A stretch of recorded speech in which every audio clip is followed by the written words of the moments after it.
skillful in debate, the king had given him as a privilege a large village situated not far from the capital. This Mathara married and his wife bore a daughter. Because the eyes of this young girl resembled those of the Choli bird, she was called Sari. Later the mother bore a son whose knee bones were very big, and for that reason he was called Kiu High Low. After this Brahman married, he was busy raising his son and daughter. He forgot all the holy books he had studied and he did not put his mind to acquiring new knowledge.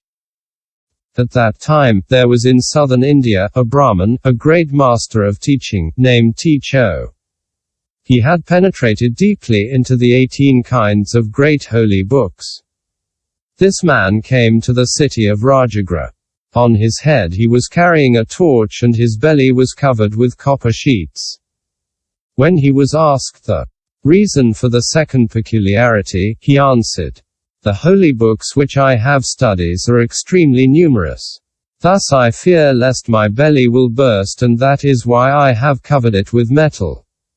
When he was asked why he carried a torch in the daytime on his head, he answered that it was because of the great darkness. But the crowd answered him, "The sun has appeared and illumines us. Why are you talking about darkness?" He replied, "There are two kinds of darkness. One is produced when the light of the sun does not illumine us. The other is the evil that comes from the shadows of stupidity. Now, although there is the brightness of the sun, the shadows of stupidity are still profound." The crowd continued, "Have you then not seen the Brahman Mathara? If you see him, your belly will be constricted and your torch will be obscured." When this Brahman heard these words, he went to the drum that calls to debate and sounded it. When the king heard this sound, he asked who had caused it. His ministers said to him, "It is a Brahman from the south of India named Tisya. He is a great master of teaching. He wishes to ask for a subject of debate and that is why he has sounded the drum." The king was delighted. He gathered the people together at once and said to them, "Let whoever is capable of confounding him debate with him." When Mathara was informed of this, he mistrusted his power, for he said, "I have forgotten everything and I have not busied myself with acquiring new knowledge. I do not know if I am capable of undertaking a debate with this man." However, he forced himself to go to meet him. On the road there were two bulls that were fighting using their horns.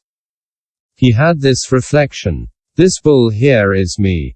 That bull over there is this other man. I shall have a portent of who will be the winner." It was the first bull that was the winner and Mathara felt very sad, for he said to himself, "According to this portent, it is I who will lose." When he was about to join the crowd, he saw a woman directly in front of him who was carrying a pitcher of water. She stumbled on the ground and broke her pitcher. He thought once again, "That too is not a good omen," and he was very displeased. When he was in the crowd, he saw the master of teaching whose face and aspect had all the marks of triumph. He recognized then that he was defeated, but as he could not do otherwise, he agreed to debate with him. As soon as the discussion had begun, he fell into contradictions. The king, who was very happy, thought, "An intelligent man endowed with great wisdom has come from afar to my kingdom." He wanted to give him a privilege. But his ministers reprimanded him, saying, "If, because an intelligent man has come, you at once give him as privilege a large village whereas you do not reward your ministers who have served you well and if you reserve all your favors for those who debate, we are afraid that that is not appropriate behavior to ensure the peace of the kingdom and the welfare of your family. Now Mathara has been defeated in the debate. You must remove his privilege and give it to the person who has triumphed over him. If another man comes and in turn is victorious, the same privilege should again be given to him." The king followed this advice and took away Mathara's privilege to give it to the man who had come lately. Then Mathura said to Tisya, You are an intelligent man. I give you my daughter in marriage. My son will be your assistant. As for me, I wish to retire afar in a foreign land to pursue my own projects. Tisya then took this girl as his wife.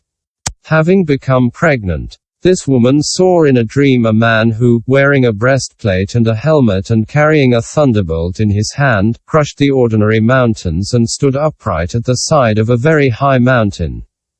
When she awoke, she told her husband the dream she had had.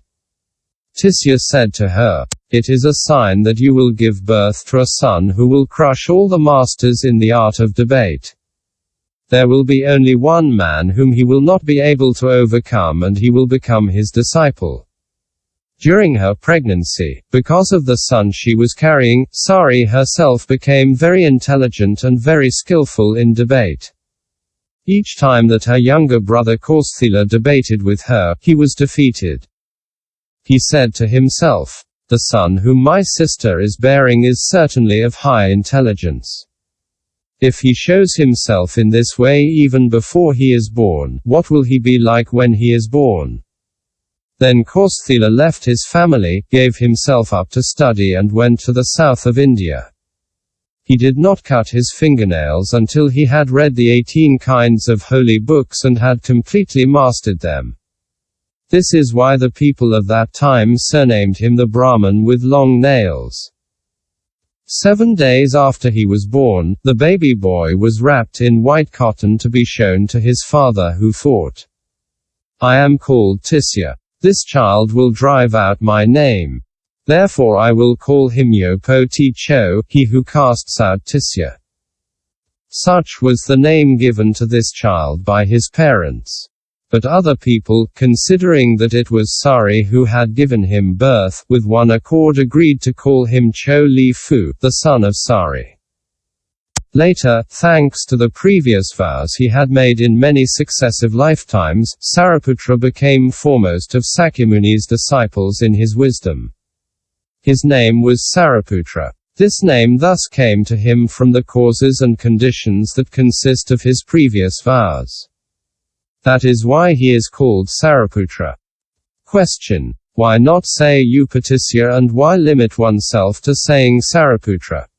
Answer: people then highly honored his mother, who was the most intelligent of all women, and that is why they called this man Sariputra. Sutra: the bodhisattva who wants to cognize all dharmas in all aspects must exert himself in practicing the prajnaparamita. Sastra: see what has been said above on the bodhisattva-mahasattva in the chapter dedicated to the praise of the bodhisattva. Question: what is it that is called all aspects, and what is it that is called all dharmas? V. Sarvakara. Answer: the doors of wisdom are called aspects. There are people who contemplate dharmas under a single prajnamukha. Others contemplate it under 2, 3, 10, 100, 1,000, 10,000 prajnamukhas, even under a number of prajnamukhas as incalculable as the number of sands of the Ganges. Here, it is by entering by all the prajnamukhas in all the aspects that we contemplate all the dharmas. This is what is called contemplating under all the aspects. 1. Among ordinary people, there are 3 kinds of contemplations.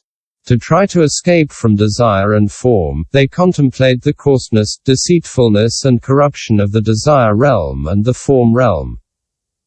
2. Among the Buddha's disciples, there are 8 kinds of contemplations. For them, everything is impermanent, suffering, empty, egoless, like a sickness, an ulcer, like an arrow stuck in one's body, like an agony. 3. These 8 kinds of contemplations, applied to the 4 noble truths, make 16 aspects.